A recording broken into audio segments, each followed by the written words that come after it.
Are you obsessing over that number, that followers number? Are you thinking about it all the time? And are you letting it impact the way you basically run your entire account? But we're going to talk about whether or not that matters. Stay tuned.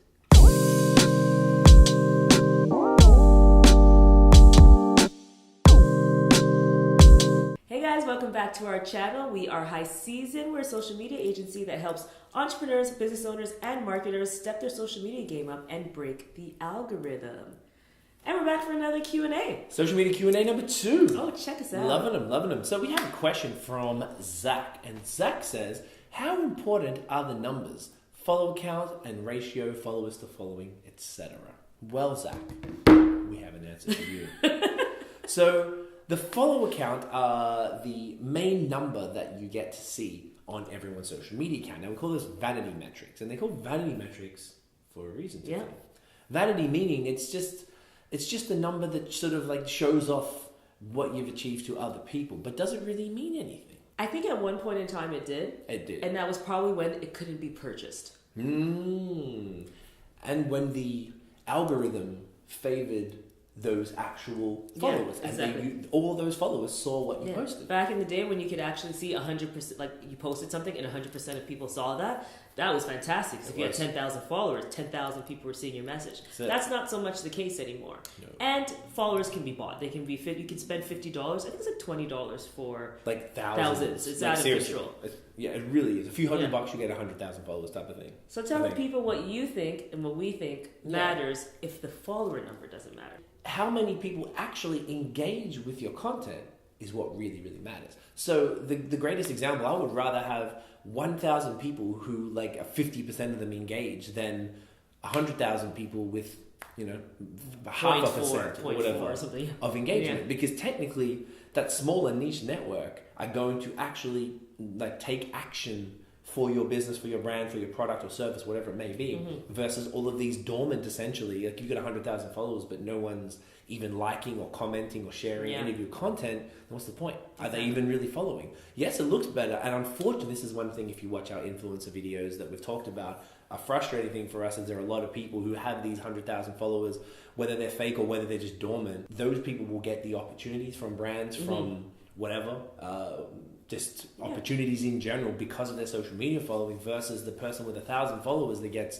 500 plus likes on every photo. Yeah. So it just doesn't really matter. It got to the point though where now that social media is ubiquitous, it's everywhere, everyone uses it, the understanding of social media most certainly is not that. It's very, very low on an average level because not everyone uses it seriously. It's only really brands and just maybe influencers or whatever you want to call them, content creators use social media very seriously. So to them it matters, so then they study it and understand it. But to the average person, and unfortunately to the average brand, a lot of them don't understand it either. And then they're giving their, if they're working with influencers or PR packages, they're giving them to people who don't have real following. Yeah. So it's a very convoluted situation, but too many people still obsess over following. And that's something that we're trying to change with this information that we're putting out there. Now you might be wondering, but you have videos that say how to get 10,000 followers or how to get 1,000 followers. So followers don't matter. Yeah. Why are we talking about it? We're talking about it because we actually use a follower number. What that represents more to us is it's a KPI. So when you're looking at, okay, what are the key performance metrics that I'm using or key performance indicators to let me know that I'm doing something right, I think that's where the follower number comes in. Seeing that steady growth just shows that you're putting out something that's actually growing. And in anything in business, you want to see an upward trend. But there shouldn't be an obsession over it. No. It's more, how do I put in place the key things that provide value so that way I can showcase that value to a larger audience. That's it. So it's not just about having 10,000 to have 10,000 because you could buy that 10,000. What matters is having a healthy audience that grows steadily. Unless something crazy happens, sometimes you can have a boost. We've had that. Yeah. It usually comes with influencer stuff.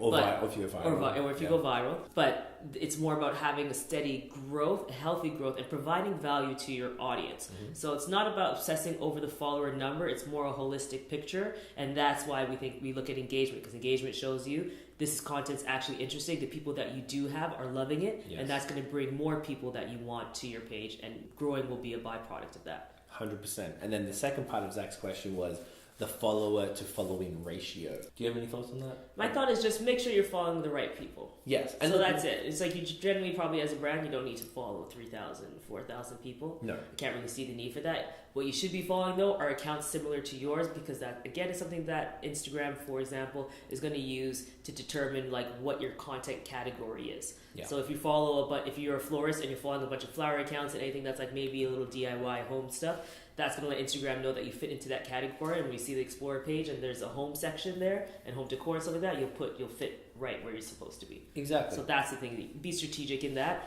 But it's not so much that you need to make sure that you have leaving a 70% gap between the follower and following. It's more make sure you're just following the right people that make sense for you. Yeah, don't just go following everybody for that reason, and just make sure when you start off, you're going to be following a bunch of people and you have no followers really. Mm-hmm. So that's normal, but as you start to grow, you don't need to just keep following people for the sake of following people. It's going to ruin your feed, and then it becomes inauthentic because you're not even using the feed that ends up ranking towards your algorithm, because you're not even really engaging with anybody because you're following all these people you don't care about. So hopefully that answered your question, Zach.